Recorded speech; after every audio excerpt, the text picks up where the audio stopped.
Assalamualaikum warahmatullahi wabarakatuh. Kali ini kita akan melanjutkan materi perkuliahan penjaminan dan pengendalian kualitas, di mana materinya terkait dengan pembahasan Six Sigma, ya.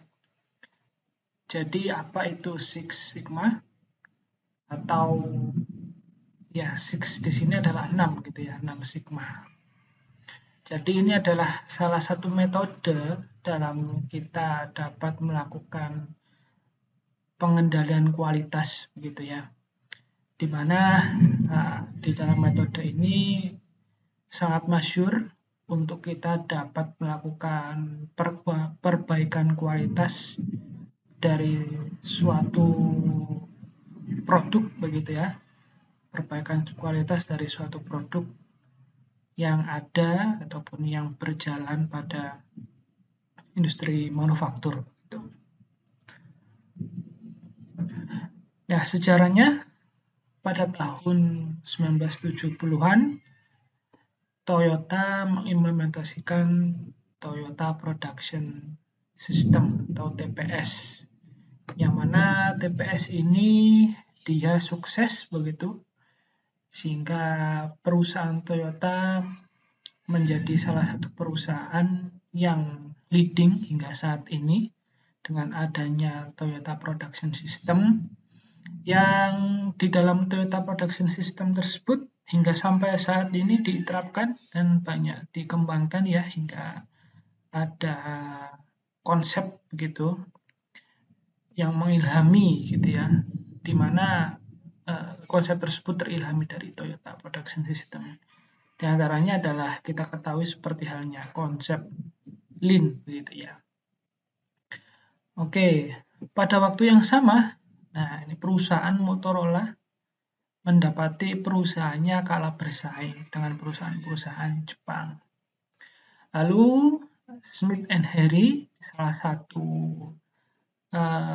konsultan begitu ya, dan juga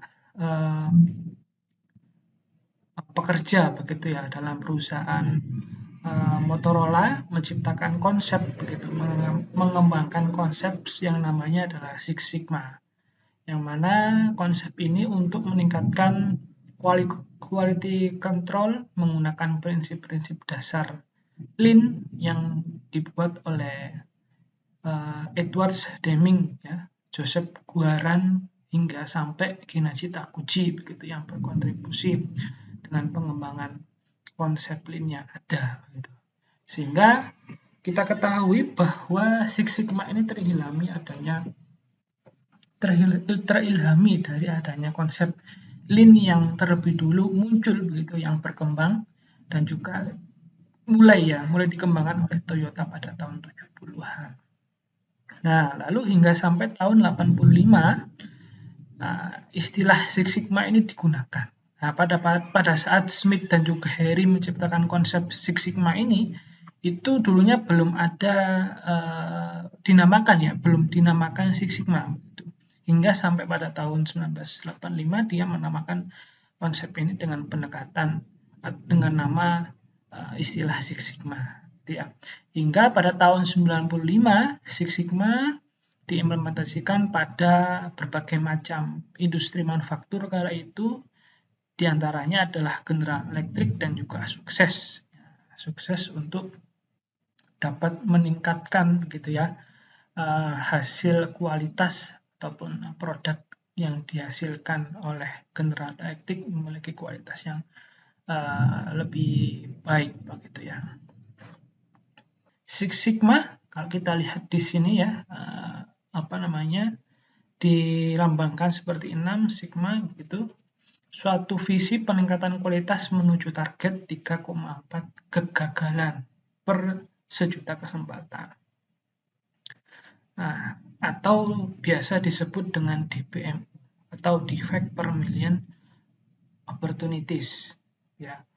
Untuk setiap transaksi produk atau barang atau jasa, dan juga upaya giat menuju keunggulan. Artinya harapannya zero defect, kegagalannya 0. Nah, dimana kalau kita lihat di sini, Six Sigma itu tujuan akhirnya itu adalah menghasilkan produk yang hampir tidak akan ada cacat begitu ya. Yang mana di dalam 1 juta kali produksi produk tersebut harapannya hanya ditemukan sekitar 3 gitu ya. 3 cacat saja atau 3,4 cacat produk atau kegagalan gitu ya. Kegagalan per 1 juta kesempatan yang dibuat begitu. Oke, apabila produk, barang atau jasa diproses pada tingkat kualitas Six Sigma, maka perusahaan boleh mengharapkan 3,4 kegagalan per 1 juta kesempatan atau biasa disebut DPMO atau defect per million opportunities, atau mengharapkan bahwa 99,99966% dari apa yang diharapkan pelanggan akan ada dalam produk tersebut. Jadi konsepnya seperti ini, Six Sigma. Ini adalah salah satu metode yang cukup masyhur di kalangan industri, di mana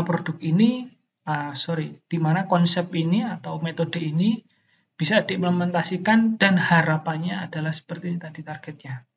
Zero defect begitu ya, atau targetnya hanya 3,4 defect saja atau kegagalan saja per 1 juta kali kesempatan produksi. Jadi seperti itu. Nah, kalau kita lihat lebih dalam dari konsep statistik gitu ya, kata sigma digunakan untuk mendeskripsikan variasi data atau proses. Nah, jadi sigma itu kan salah satu indikator bahwa adanya simpangan baku gitu ya.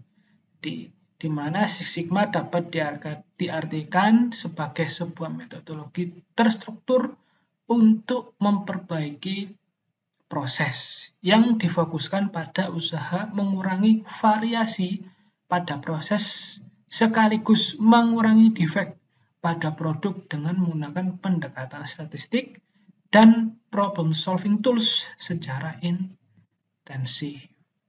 Secara harfiah, Six Sigma adalah suatu besaran yang bisa kita terjemahkan secara gampang sebagaimana sebuah proses yang memiliki kemungkinan cacat defect ya, sebanyak 3,4 buah dalam 1 juta produk atau jasa gitu ya. Konsep ini adalah turunan dari konsep proses capability. Artinya Six Sigma adalah sebuah referensi untuk mencapai suatu keadaan yang nyaris bebas cacat atau nyaris bebas defect.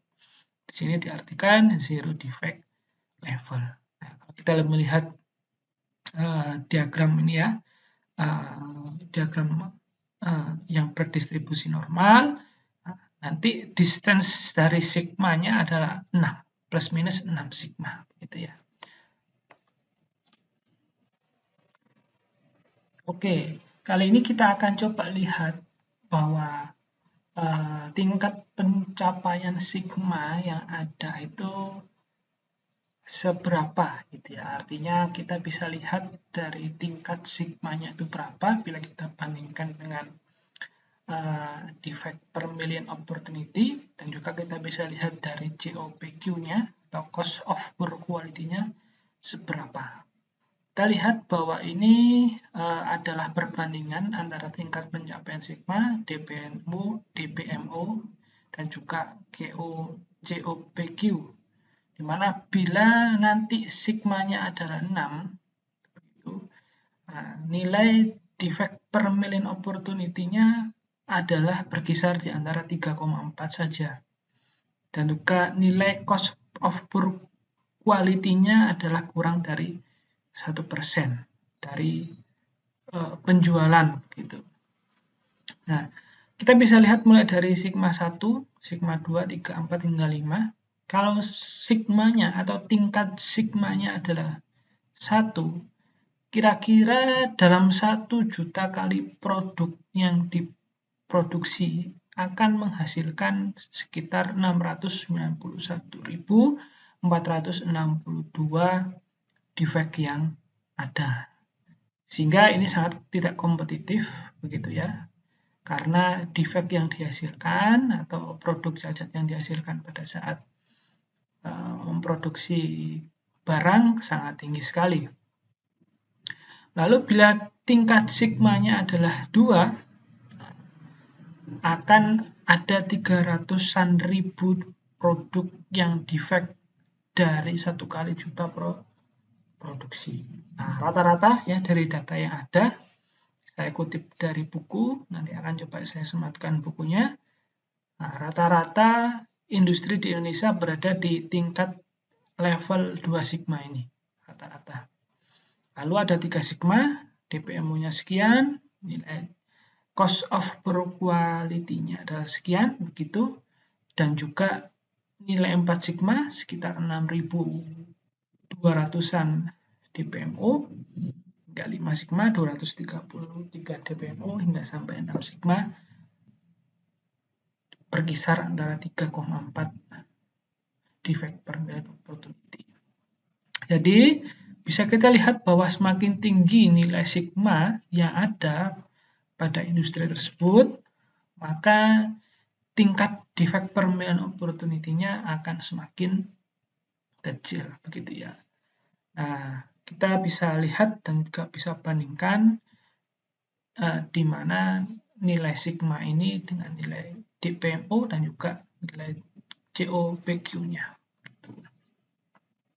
Nah, DPMO itu bagaimana sih Pak cara untuk mencarinya? Kita bisa menghitung defect per million opportunity dalam Six Sigma dengan cara seperti ini. Jadi DPMO itu sama dengan D per U kali O dikali dengan 1 juta.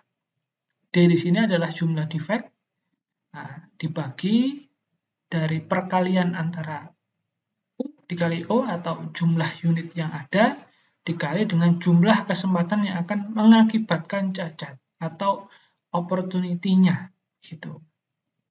Kita coba, ada contoh soal, dalam sebuah proses produksi, terdapat 4 langkah proses perakitan dan masing-masing langkah tersebut memiliki kesempatan untuk terdapat kegagalan cacat dan melakukan perakitan produk. Gitu.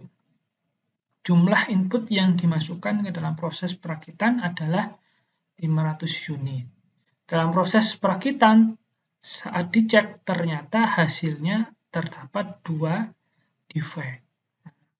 Dari case ini kita bisa mencari tahu berapa nilai defect per million opportunities-nya atau nilai DPMO dari produksi tersebut. Nah, coba kita cek di sini.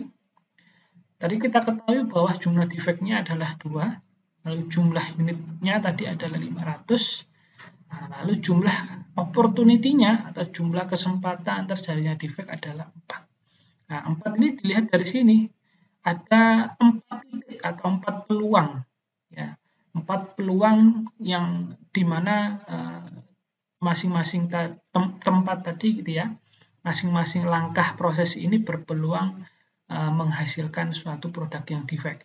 Sehingga itu dikategorikan menjadi opportunity adanya defect. Ini dikategorikan dari studi kasusnya ada 4. Opportunity-nya ada 4. Sehingga kita bisa masukkan secara langsung, kita bisa tinggal substitusikan ya, defect-nya 2 per unitnya 500 dikali dengan 4, opportunity-nya hasilnya adalah 0,001. Kita kalikan dengan 1 juta. Nilainya adalah 1000. Ya, 1000 DPMO. Kalau kita lihat di sini bahwa 1000 DPMO itu kisaran berapa sigma sih Pak? Kalau kita lihat secara sederhana di sini 1000 itu nanti berkisar antara 4 sampai 5 sigma. Gitu ya, di antara 4 sampai 5 sigma itu. Karena nilai defect per million opportunity-nya ya, antara ini ya, antara 5 sampai 4 sigma begitu di antara ini.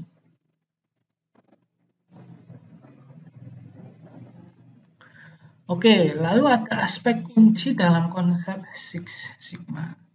Yang pertama adalah identifikasi pelanggan yang ada. Lalu yang kedua, identifikasi produk Anda, identifikasi kebutuhan Anda, identifikasi proses Anda, hilangkan semua pemborosan yang ada, tingkatkan proses secara terus-menerus hingga menuju target Six Sigma. Ada aspek kunci dalam proses Six Sigma, diantaranya adalah ini. Sehingga harapannya saat industri tersebut menerapkan konsep Six Sigma ini, ada beberapa atribut yang harus dipenuhi, yang mana aspek kuncinya ini harus dipenuhi. Mulai dari adanya pelanggan gitu ya, kita identifikasi pelanggan kita, produk kita, hingga sampai proses yang secara terus-menerus menuju peningkatan gitu ya, atau continuous improvement.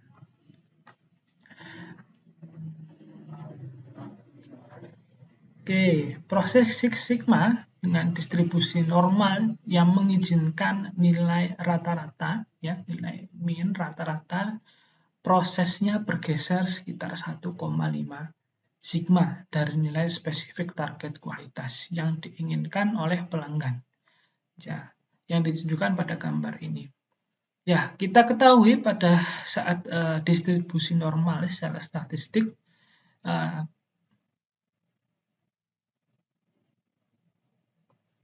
ya kita seringkali melihat bahwa simpangan bakunya adalah kurang lebih plus minus 3 sigma ya. Anggap ini yang paling tengah, Anda coba lihat, anggap ini adalah distribusi normal saat yang mana nilai targetnya adalah tengah ini ya. Saat nilai target ini berada di tengah, saat kita menggunakan simpangan baku 3 sigma, otomatis dia berada di sini begitu ya. Nah, bila kita menggunakan 6 sigma gitu ya. Bila kita menggunakan 6 sigma, Anda coba lihat ini plus minus 6 sigma, simpangan bakunya otomatis akan boleh bergeser sekitar 1,5 sigma ke arah LSL dan juga ke arah USL begitu. Nah, coba kita lihat, anggap ini yang tengah, Anda bayangkan kita geser ke arah kiri sepanjang 1,5 sigma. Nah, berarti berada di yang ini. Nah, dia berada di yang ini sekarang. Nah, bila data tersebut kita geser distribusi normal tersebut kita geser ke arah plus minus 1,5 sigma yang berada di ini, ya kita lihat di sini, otomatis nanti LSL-nya berada di arah sebelah sini, bergeser ke arah sebelah sini, sehingga ini masih masuk ke dalam batas spesifikasi limit yang ada. Nah, keterangan bahwa di sini bahwa sama halnya dengan ini ya, sama halnya dengan 6 sigma yang plus begitu. Saat kita geser ke arah kanan sebesar 1,5 sigma hingga distribusi normalnya mengarah ke arah sini ya. Kita lihat bahwa USL-nya juga masih masuk dan juga masih dalam toleransi 6 sigma gitu ya. Nah, keterangan sigma dalam gambar menunjukkan ukuran variasi dari proses yang stabil mengikuti distribusi normal. Jadi bukan berarti malah melonggarkan gitu ya. Malah melonggarkan toleransi ya, bukan ke arah sana. Namun dengan konsep 6 sigma ini, kita lihat bahwa sigma menunjukkan ya, sigma dalam gambar ini menunjukkan ukuran variasi dari proses yang stabil mengikuti distribusi normal begitu. Nah, kita lihat di sini bahwa adalah suatu hal yang berbeda ya, adalah berbeda dengan konsep Six Sigma dalam distribusi normal yang umum dipahami selama ini, yang tidak mengizinkan pergeseran dalam nilai rata-rata min dari proses. Perbedaan ini ditunjukkan pada tabel yang ada di sini.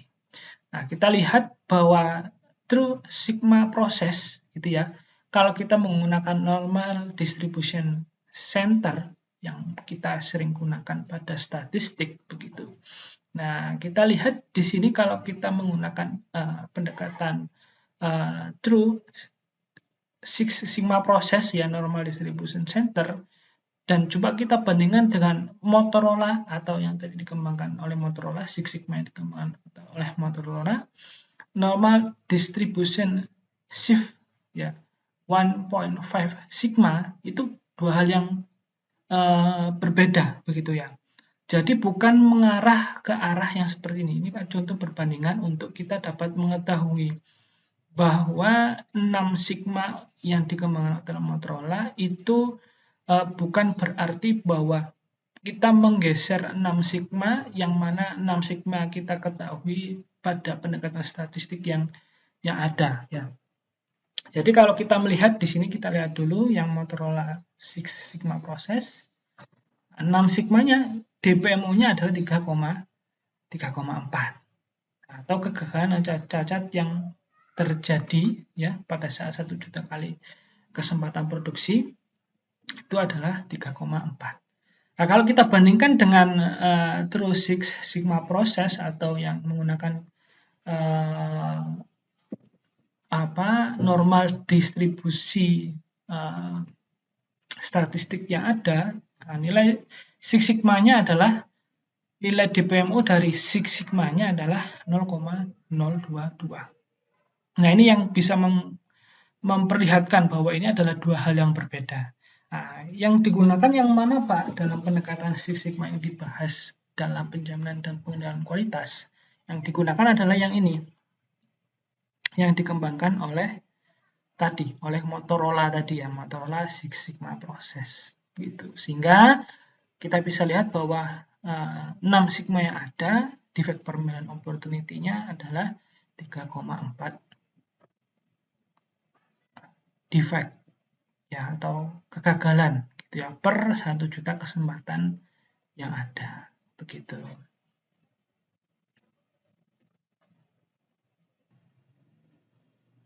Program peningkatan kualitas Six Sigma dapat dilaksanakan menggunakan pendekatan DMA-IC ini ya. Jadi untuk kita dapat menjadikan level industri kita berada di level 6 sigma ya, kita dapat menggunakan pendekatan DMA-IC ini agar kita bisa mendapatkan level tersebut. DMA-IC ini diantaranya adalah define, measure, analyze, improve, dan juga control. Ini adalah suatu framework begitu yang digunakan untuk kita dapat menjadikan ya, arahnya, harapannya begitu industri kita mengarah ke arah level 6 sigma ya.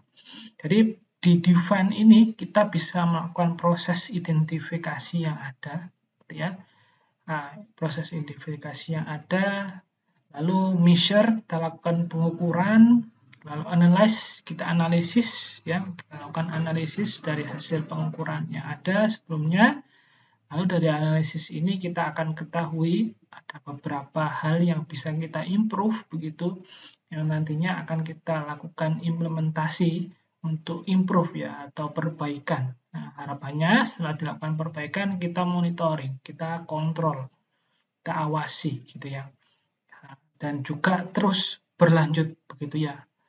Terus berlanjut kita define lagi, kita measure lagi, kita analyze lagi, kita improve, kita kontrol. Ada lagi sekiranya yang masih menjadi suatu hambatan, suatu masalah begitu yang mengakibatkan industri kita masih berada di level berapa sigma, kita define lagi, measure, analyze, improve, control, dan secara terus-menerus seperti itu sehingga akan terbentuklah continuous improvement gitu ya. Oke, yang pertama adalah define, di mana define merupakan langkah operasional pertama dalam program peningkatan kualitas Six Sigma. Pada tahap ini kita perlu mendefinisikan beberapa hal yang terkait di antaranya ya, yang berkaitan di antaranya adalah kriteria pemilihan proyek Six Sigma. Lalu peran dan tanggung jawab dari orang-orang yang akan terlibat dalam proyek Six Sigma. Lalu kebutuhan pelatihan untuk orang-orang yang terlibat dalam proyek. Lalu yang keempat, proses-proses kunci dalam proyek Six Sigma. Dan juga kebutuhan spesifik dari pelanggan ya, yang harus kita akomodir. Yang keenam, pernyataan tujuan proyek dari Six Sigma yang ada. Jadi ada beberapa yang perlu kita definisikan gitu sebelum kita melangkah ke langkah sebelumnya atau melangkah ke langkah selanjutnya, maksud saya terkait dengan kita melakukan tahapan define gitu ya, atau mengidentifikasi.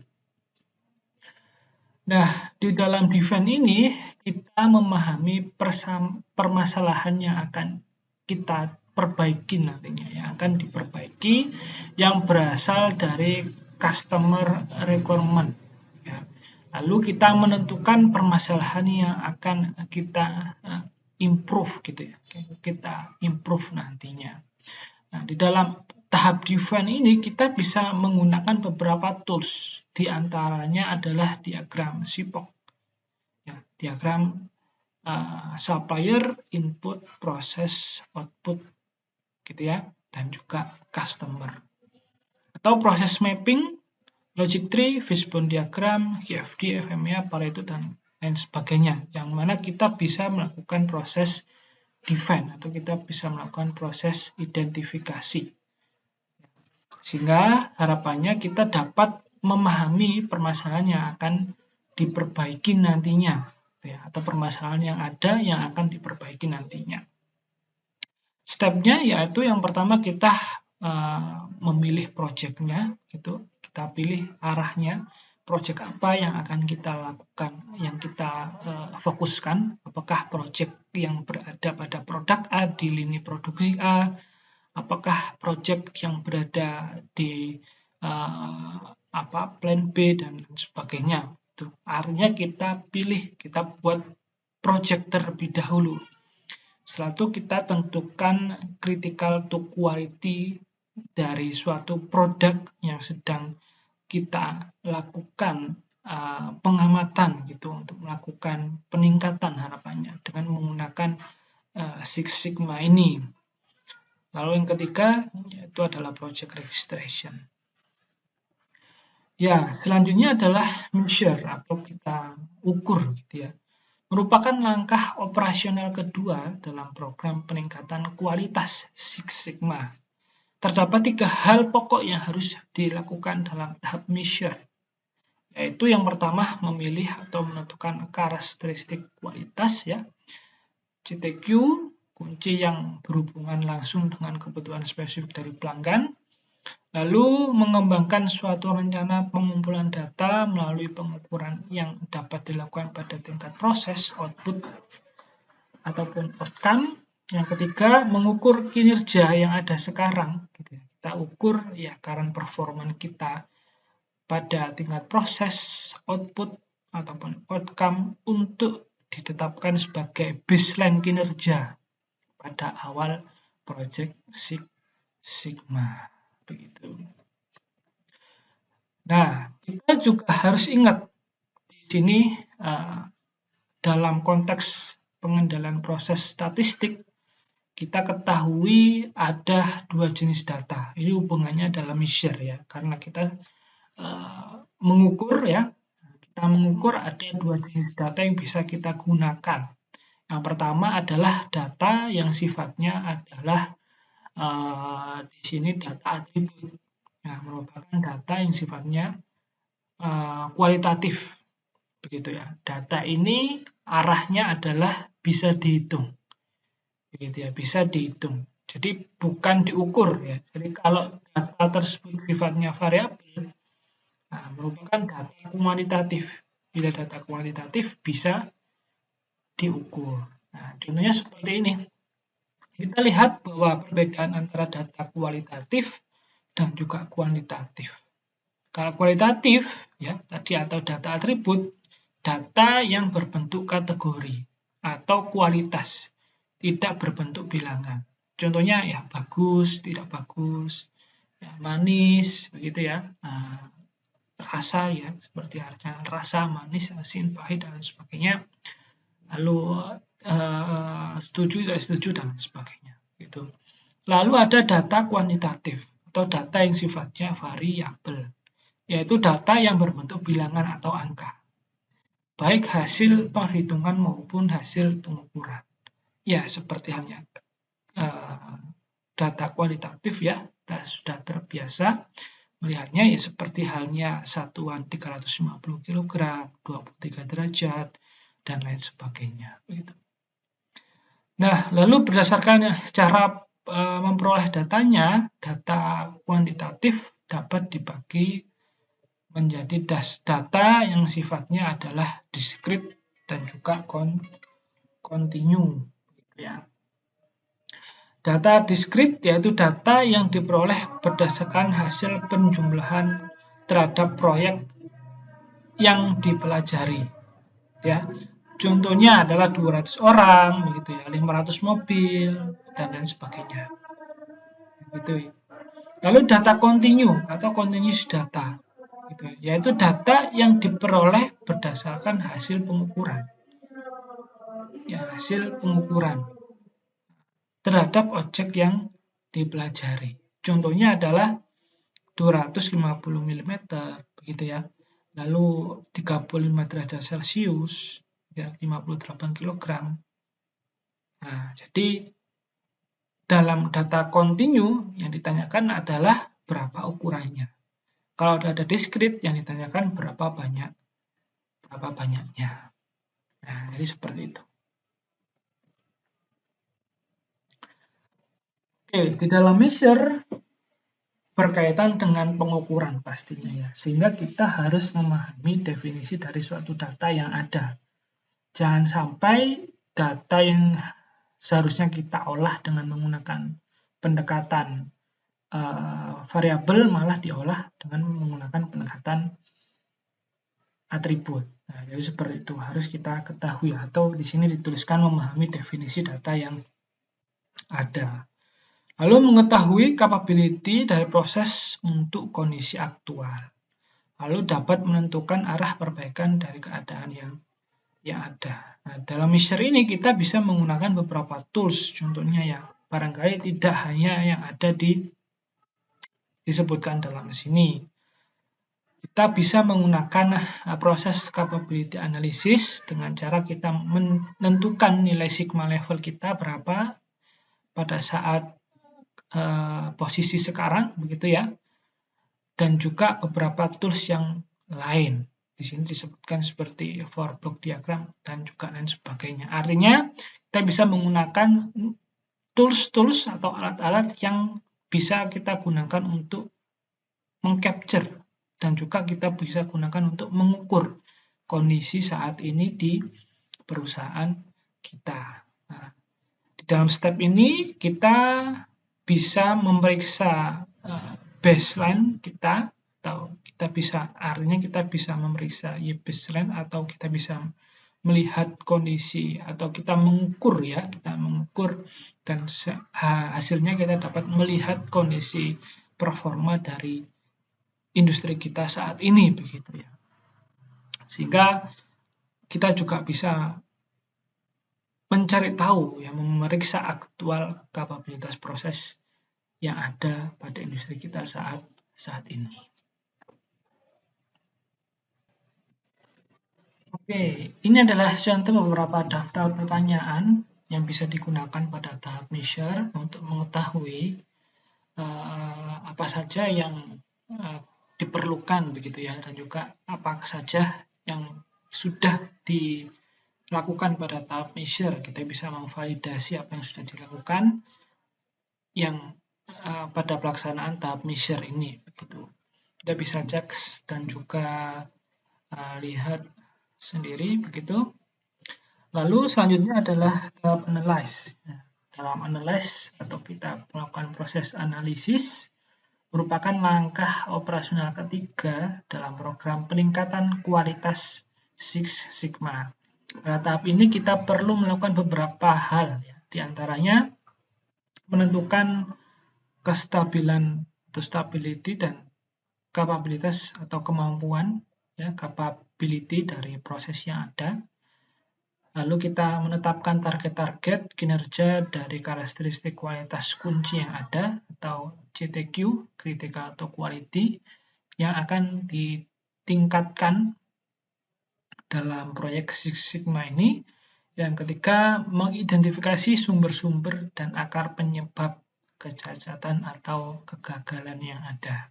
Yang keempat, mengkonversikan banyak kegagalan ke dalam biaya kegagalan kualitas, gitu ya, atau cost of poor quality. Intinya dalam proses ini kita lakukan analisis dari apa yang sudah kita ukur sebelumnya. Nah, di pelaksanaan analisis ini, goals-nya adalah memilih vital factor dengan cara menyeleksi faktor-faktor X yang telah ditentukan dalam tahap define dan juga measure. Tools-nya kita bisa menggunakan berbagai macam tools, graph analysis, statistik inferensia, begitu ya, ataupun regression analysis, ya. Kita bisa lakukan analisis regresi dan beberapa tools analisis yang lain, ya, di luar dari yang dituliskan di sini.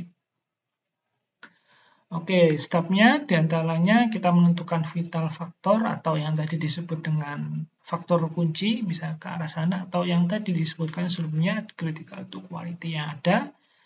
Lalu verifikasi vital faktor untuk menentukan vital few faktor yang ada. Gitu.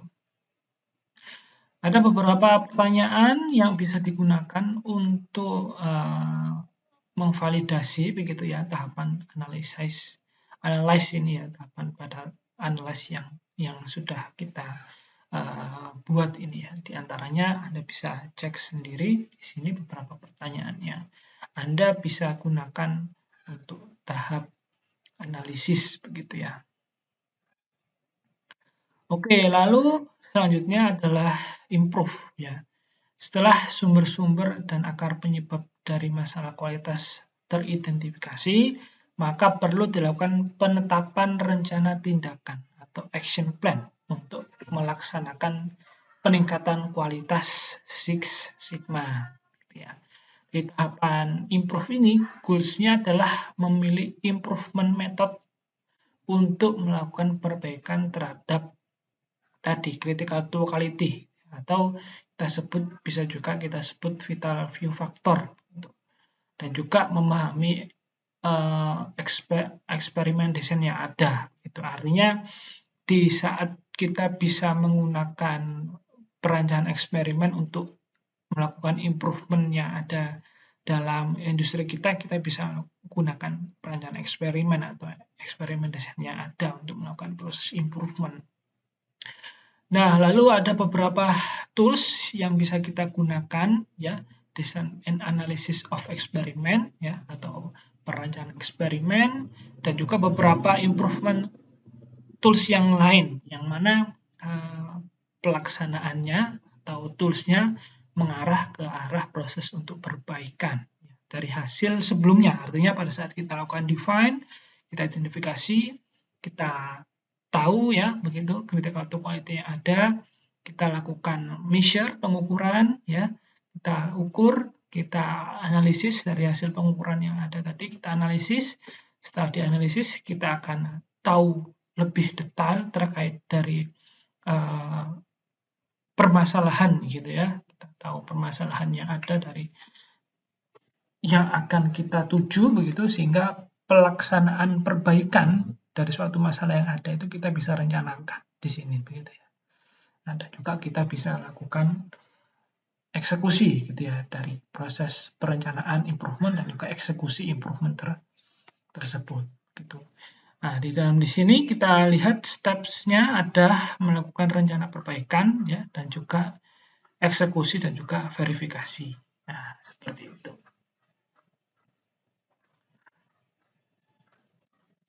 Ya, di sini pengembangan rencana tindakan merupakan salah satu aktivitas yang penting dalam program peningkatan kualitas Six Sigma, yang berarti bahwa dalam tahap ini ya, tim meningkatkan kualitas Six Sigma harus ya tim peningkatan kualitas Six Sigma harus memutuskan apa yang harus dicapai, gitu ya. Alasan kegunaannya apa, rencana tindakan itu harus dilakukan, di mana rencana tindakan itu akan diterapkan atau dilakukan, bila mana rencana tindakan itu akan dilakukan, siapa yang akan menjadi tanggung jawab, dan seterusnya, dan seterusnya. Nah, analisis menggunakan metode 5W2H dapat dipergunakan dalam tahap pengembangan rencana tindakan ini atau tahap improvement ini, gitu ya. Nah, contohnya seperti ini, diantaranya adalah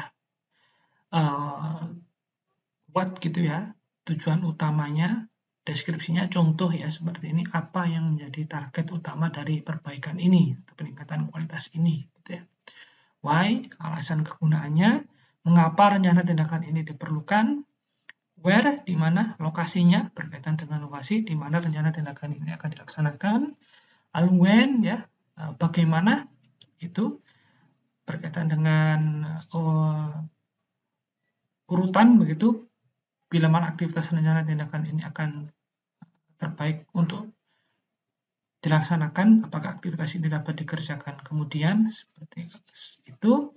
Lalu ya, siapa yang akan mengerjakan aktivitas rencana tindakan ini. Lalu ada how ya, berkaitan dengan metode, bagaimana pengerjaan aktivitas rencana tindakan ini.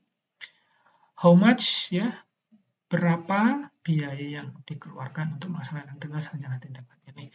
Ada beberapa cara yang disiapkan dalam proses improvement, diantaranya kita bisa melakukan tahapan ini dulu gitu ya, untuk dapat menyusun proses improvement nantinya hingga sampai dilakukan eksekusi, sehingga bisa lebih terarah begitu dengan menggunakan beberapa pertanyaan ini, sehingga pertanyaannya harus dijawab begitu ya pada saat proses improvement. Lalu ada beberapa pertanyaan pada tahap improvement yang bisa digunakan sebagai validasi untuk apakah proses improvement kita sudah sesuai atau tidak. Sama halnya dengan beberapa tahap sebelumnya ya, beberapa pertanyaan yang digunakan untuk kita dapat mengetahui apakah sudah berjalan dan juga bisa tervalidasi belum tahapan-tahapan yang kita laksanakan ya, mulai dari tahap define, measure, analyze, improve hingga sampai kontrol nanti ya. Itu contoh pertanyaan pada tahap improve. Nah, lalu yang terakhir adalah kontrol. Ya, kontrol merupakan tahap operasional terakhir dalam proyek peningkatan kualitas Six Sigma. Pada tahap ini, hasil-hasil peningkatan kualitas didokumentasikan dan disebarluaskan, gitu ya. Lalu selanjutnya proyek-proyek Six Sigma pada area ini, pada area lain dalam proses atau organisasi bisnis ditetapkan sebagai proyek-proyek baru yang harus mengikuti siklus ya, DMIC, Define, Measure, Analyze, Improve, dan juga Control. Melalui cara ini, maka akan terjadi peningkatan integrasi, institusionalisasi, pembelajaran, dan sharing atau transfer pengetahuan-pengetahuan baru dalam organisasi Six Sigma. Nah, ini contoh proses mapping, special process that have improved, artinya diketahui sebelum prosesnya ada. Jadi contoh saja ya yang bisa kita gunakan, tools yang bisa kita gunakan untuk kita lakukan tahap improvement dan kontrol begitu ya. Kita gambarkan dengan cara seperti ini. Jadi pada ya ini before gitu.